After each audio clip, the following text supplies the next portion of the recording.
Aujourd'hui, nous allons parler de Kaizen, la méthode des petits pas. Le Kaizen et l'innovation sont les deux principales stratégies qu'on utilise pour créer le changement. Là où l'innovation exige une réforme ou un changement radical, tout ce que le Kaizen demande, c'est de faire des petits pas confortables vers l'amélioration. Pour faire des progrès les plus rapides, vous n'avez pas besoin de faire de grands bonds. Il suffit de faire des petits pas et de continuer à en faire. Au Japon, on appelle cette approche Kaizen qui se traduit littéralement par amélioration continue. Le Kaizen permet d'obtenir des succès importants et durables par de petites étapes cohérentes. Il s'avère que la lenteur et la constance sont le meilleur moyen de surmonter votre résistance au changement.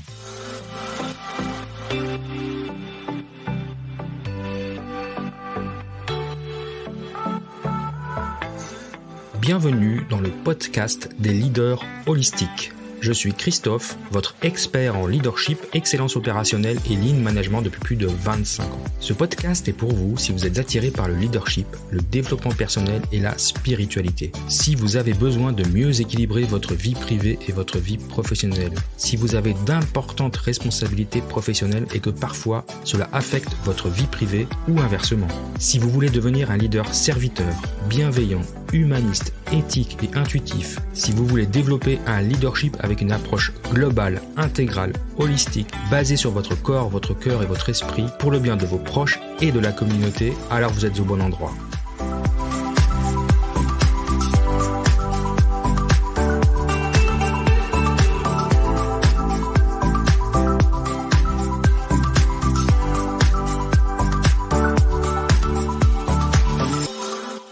La méthode des petits pas, ça consiste à dépasser votre peur sur la pointe des pieds. En posant de petites questions en douceur, on maintient la réaction de lutte ou de fuite en position off. Les questions Kaizen telles que « Quelle est la plus petite mesure que je peux prendre pour être plus efficace ?»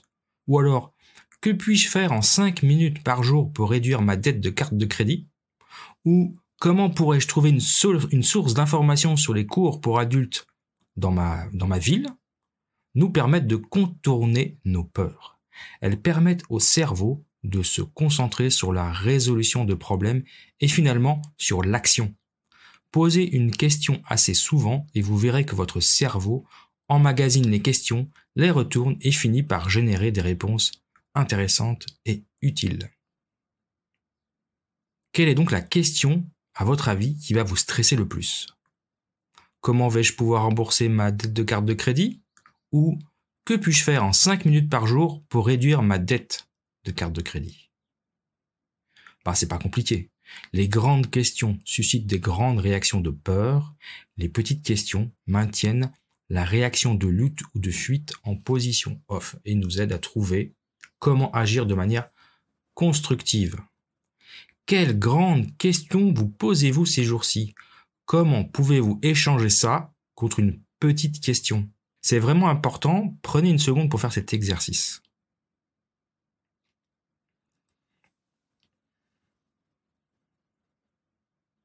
Faites en sorte que vos questions soient petites et vous réduisez les chances de réveiller l'amygdale et de susciter une peur débilitante. Lorsque la peur est apaisée, le cerveau peut assimiler les questions et faire surgir les réponses à son propre rythme. Votre amygdale, c'est essentiellement un bouton de panique. C'est ce qui déclenche la peur primaire. On le réveille et on enclenche une réaction de combat ou de fuite. En posant peu de questions, on évite de réveiller les amygdales et on surmonte la peur. Pour cela, commencez petit. Comme il s'agit de Kaizen, notre première action est très petite. Elles seront très petites, ces premières actions. Si petites que vous les trouverez peut-être même bizarres, voire stupides. Mais c'est pas grave. Il est utile d'avoir le sens de l'humour quand on essaie de changer sa vie. Les petites questions sont bonnes. Et les petites actions aussi. Vous voulez commencer à faire de l'exercice ? C'est simple. Commencez à marcher sur place pendant une pause. Si vous regardez la télé pendant la publicité, par exemple. Si vous regardez Netflix, vous mettez pause puis vous commencez à marcher sur place. Ça peut paraître idiot, mais on sait qu'on peut marcher sur place pendant la publicité ou pendant un court moment. Et ce qui est passionnant, c'est qu'une fois qu'on peut marcher sur place pendant un court moment, on peut le faire 2 fois, on peut le faire 3 fois, et puis tout d'un coup, on se rend compte qu'on peut le faire beaucoup plus longtemps. Et puis d'un seul coup, on se dit « Ah, mais finalement, j'irais peut-être bien marcher dehors, ou alors j'irais peut-être bien m'inscrire à la salle pour marcher sur le tapis. » Et ça devient beaucoup moins intimidant, voire impossible, parce que finalement, si je peux marcher sur place pendant 10 minutes, un quart d'heure à la maison, je peux aller marcher une demi-heure dehors, et puis la semaine prochaine, je peux marcher 45 minutes, et puis la semaine d'après, 1 heure, et puis dans moins d'1 mois, vous marchez 1 heure dehors, sans vous essouffler, sans vous fatiguer. Alors, quelle est la grande chose que vous aimeriez changer, mais qui ne se produit pas? Par exemple, vous voulez faire de la méditation, vous voulez faire de l'exercice, vous voulez manger mieux, vous voulez faire tout ça à la fois. Par où commencer? Par où commencer petit? Commencez par méditer pendant une seule respiration, un jour de la semaine. Et puis 2 respirations la semaine d'après. Et puis 3 respirations, etc. Comme je le disais tout à l'heure, vous pouvez commencer à marcher sur place ou dehors pendant un quart d'heure, la semaine d'après pendant 20 minutes, la semaine d'après une demi-heure, etc., etc. Juste le fait de commencer quelque chose de petit, facile, qui ne vous demande pas d'effort, et de faire une lente progression semaine après semaine. Vous voulez commencer le jeûne intermittent. Vous n'avez jamais jeûné de votre vie. Commencez par décaler votre petit déjeuner d'une demi-heure ou d'1 heure, puis la semaine d'après, encore 1 heure, puis la semaine d'après encore 1 heure, et vous verrez qu'au bout d'1 mois, vous pourrez sauter votre petit déjeuner et vous commencerez par votre déjeuner à midi. Et vous aurez vos 16 heures de jeûne.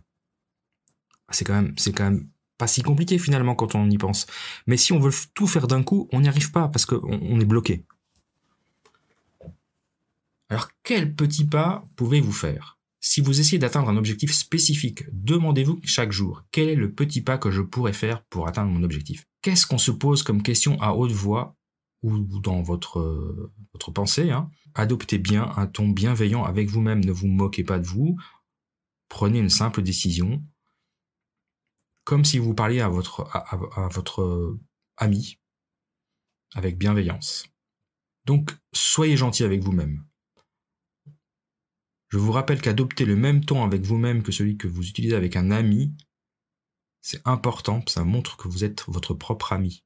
D'accord? Ensuite, posez-vous une autre question. Quelle est la première étape que je pourrais franchir pour atteindre cet objectif? Alors ça me rappelle la sagesse de Neil Fiore dans son excellent livre Awaken Your Strongest Self, où il dit « Prenez un moment pour penser à un grand projet. Par exemple, peindre le salon, perdre 5 ou 10 kilos, apprendre à jouer d'un instrument, terminer l'université ou une formation. Fixez une date limite raisonnable dans les semaines, les mois ou les années à venir. Inscrivez la date de l'échéance en haut d'une page. Puis remontez le temps à partir de la date limite. En descendant sur la page, écrivez chaque semaine ou chaque mois jusqu'à ce que vous arriviez à aujourd'hui. Et demandez-vous alors, quand puis-je commencer aujourd'hui? Par quelle partie je vais commencer? Après avoir passé au moins 30 minutes de travail ininterrompu sur le projet, demandez-vous, quand puis-je recommencer? Et vous venez de créer une image mentale d'un projet qui se déploie dans le futur, comme des étapes vers votre objectif, mais qui ramène aussi votre esprit au présent, et votre corps peut alors libérer son énergie et commencer à travailler. Posez-vous cette question, quand vous l'avez fait une fois, quand pourrais-je recommencer? La première étape pour changer la réalité est de la reconnaître telle qu'elle est maintenant. C'est pas nécessaire de souhaiter que ça soit autrement, elle est comme elle est maintenant. Il faut l'accepter, elle est simplement là, agréable ou pas d'ailleurs. Vient ensuite le comportement qui agit sur la réalité présente et qui va provoquer un comportement qui peut changer ce qui est. On peut ainsi avoir la vision de ce qui sera et on peut continuer de cette sorte. Sculpture d'esprit. La sculpture mentale, mise au point par Ian Robertson, est une technique récente qui implique une immersion sensorielle totale, mais toujours imaginative. Elle exige de ses praticiens qu'ils fassent semblant d'être réellement engagés dans l'action, non seulement en voyant, mais aussi en entendant, en goûtant, en sentant et en touchant. Dans la sculpture mentale, les personnes imaginent le mouvement de leurs muscles, ainsi que la montée et la descente de leurs émotions. Ça me rappelle un autre livre de Heidi Grant Halvorson, un livre qui s'appelle Succeed, où elle s'étend sur la science du succès. Elle nous dit qu'il est beaucoup mieux de s'imaginer en train d'agir que d'imaginer le résultat qu'on souhaite réellement obtenir. Ça, c'est puissant en fait. Imaginez que vous êtes en train de faire les choses et non pas juste le résultat. Et voilà ce qu'elle dit dans son livre. Qu'en est-il de la visualisation du succès ? Je ne citerai pas de nom, mais il semble qu'il existe un très grand nombre de livres d'autodéveloppement, de self-développement, qui disent aux gens d'imaginer ce qu'ils veulent dans leur tête et que cela se produira d'une manière ou d'une autre. Ça serait génial si c'était vrai, mais c'est complètement faux. Scientifiquement parlant, il n'y a aucune preuve de tout ça. La visualisation, par contre, ça peut être très utile si vous imaginez les étapes à suivre pour réussir, plutôt que le succès lui-même. Simulez mentalement le processus de réalisation de l'objectif plutôt que le résultat espéré. Ça permet non seulement d'être plus optimiste, mais aussi de mieux planifier, de mieux se préparer. Imaginez-vous en train de faire ce qu'il faut pour réussir, et vous vous surprendrez bientôt à croire que vous en êtes capable. Et le mieux, c'est que vous aurez tout à fait raison. Et elle poursuit en disant « Ne visualisez pas le succès, au contraire, visualisez les étapes que vous allez franchir pour réussir. Le fait de vous imaginer en train de franchir la ligne d'arrivée ne vous aide pas vraiment à y parvenir, mais le fait de visualiser la façon dont vous ferez la course, les stratégies que vous allez utiliser, les choix que vous ferez, les mouvements, les obstacles que vous allez rencontrer, ça va vous donner non seulement plus de confiance, vous vous sentirez également mieux préparé et prêt à la tâche qui vous attend. Et c'est ça, vraiment, l'optimisme réaliste. Alors donc, je vous demande, je vous le dis, il est temps de nous sculpter l'esprit en imaginant les petits pas qui nous mèneront au succès. Et pour cela, la première chose, c'est d'écrire dans un journal. Les recherches démontrent que les personnes qui utilisent un journal pour consigner leurs émotions en retirent le même type de bénéfices psychologiques que celles qui parlent à un médecin, un ami ou un prêtre. Je crois que la raison pour laquelle écrire dans un journal est si efficace est que, pour beaucoup de gens, c'est une affaire assez importante que de décider que sa vie émotionnelle est suffisamment précieuse pour écrire un livre que personne d'autre ne verra jamais. Voilà ce que c'est un journal. Alors si vous n'en avez pas, je vous incite à acheter un cahier, quel que soit le format. Mettez-y vous. C'est génial de capturer ses rêves, d'articuler ses valeurs, d'honorer ses émotions, de garder une trace de toutes les choses par lesquelles vous êtes reconnaissant. Exprimez votre gratitude dans votre journal. Je ferai un autre épisode sur le journaling et sur les conseils des neurosciences, pardon. Et en quoi le fait de consigner dans un journal, et qu'est-ce qu'on peut consigner dans un journal, peut nous aider dans la réalisation de nos objectifs. Plus les récompenses externes sont importantes, plus le risque est grand d'inhiber ou d'étouffer la volonté native d'excellence. Les gros prix fantaisistes suppriment ce que le docteur Edward Deming, un des plus grands défenseurs du Kaizen, appelait la motivation intrinsèque. Deming était l'un des plus ardents défenseurs de la méthode Kaizen. Il appelle ça la motivation intrinsèque. Dans le monde de l'entreprise, les grandes récompenses en espèces, donc en argent, peuvent faire passer le message qu'un employé n'est qu'un rouage de la machine qui doit être rendu fou par la possibilité d'un gain personnel. Les récompenses importantes peuvent devenir un objectif en soi, usurpant le désir naturel d'un employé de trouver la stimulation et la créativité dans son travail. Une fois la récompense importante en main, la motivation de la personne va redescendre et donc il va falloir recommencer. Donc c'est pas le meilleur moyen. Qu'est-ce qu'on peut dire? Quelle est la différence entre la motivation intrinsèque et la motivation extrinsèque? Les chercheurs ont constaté que si l'une des trois aspirations extrinsèques, c'est-à-dire l'argent, la célébrité ou la beauté, était très élevée pour un individu par rapport aux trois aspirations intrinsèques, l'individu était également plus susceptible de présenter une moins bonne santé mentale. Par exemple, le fait d'avoir une aspiration exceptionnellement forte à la réussite matérielle, c'est associé au narcissisme, à l'anxiété, à la dépression, à un fonctionnement social moins performants, moins bons, selon l'évaluation des psychologues. En revanche, une forte aspiration à l'un des objectifs intrinsèques est positivement associée au bien-être. Alors ces objectifs intrinsèques, ça peut être des relations significatives, avoir des belles relations avec les gens, un épanouissement personnel et la contribution à la communauté. Les personnes qui souhaitent fortement contribuer à leur communauté, par exemple, avaient plus de vitalité et une meilleure estime d'elles-mêmes. Lorsque les gens organisent leur comportement en fonction de leurs aspirations intrinsèques, par opposition aux aspirations extrinsèques, ils semblent plus satisfaits, ils se sentent mieux dans leur peau, ils affichent davantage de signes et de santé psychologique. Donc, se concentrer sur les objectifs extrinsèques, la célébrité, l'argent, la beauté, ça rend pas heureux, mais ça, je vous apprends rien. Et se concentrer sur des objectifs intrinsèques, c'est-à-dire les valeurs de base du leadership holistique, les relations humaines significatives, son épanouissement personnel et la contribution à la communauté, ça rend heureux et ça a été scientifiquement prouvé. Si vous voulez être sûr d'être constamment malheureux, optez pour des choses extrinsèques, comme l'argent, la gloire et la richesse. Si en revanche, vous souhaitez être constamment heureux, on va dire entre guillemets, heureux est un grand mot, mais en tout cas bien dans votre peau, concentrez-vous sur des aspects intrinsèques tels que les relations significatives, l'épanouissement personnel et la contribution à la communauté. Et vous, finalement, où est-ce que vous concentrez votre énergie? Alors attendez, je ne dis pas que il faut pas chercher à bien gagner sa vie. On sait très bien que l'argent est nécessaire pour bien vivre. On n'a pas besoin d'être riche pour bien vivre. On n'a pas besoin d'être célèbre pour bien vivre. Par contre, moi qui fais ce podcast, par exemple, avoir une certaine reconnaissance à travers ce podcast, mais bien sûr que c'est quelque chose de valorisant. Mais je ne veux pas être célèbre. C'est pas l'objectif de faire un podcast d'être célèbre.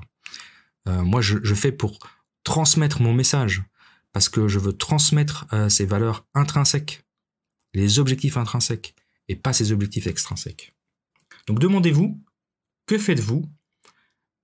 Est-ce que vous concentrez votre énergie pour aller vers des objectifs intrinsèques ou des objectifs extrinsèques? Pour finir, je dirais, parlons de résistance à la fusion. L'étude des techniques de persuasion démontre constamment le pouvoir du Kaizen à faire fondre les résistances les plus tenaces au changement.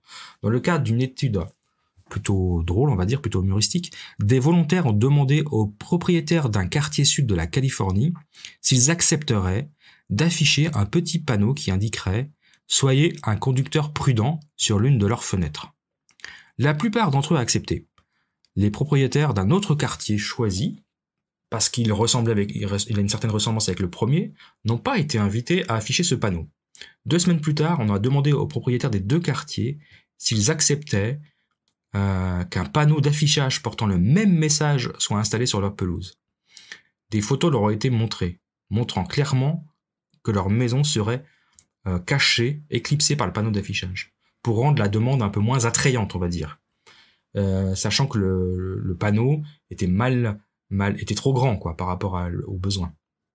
Le groupe qui n'avait pas été approché pour le petit panneau a refusé le panneau d'affichage dans 83% des cas.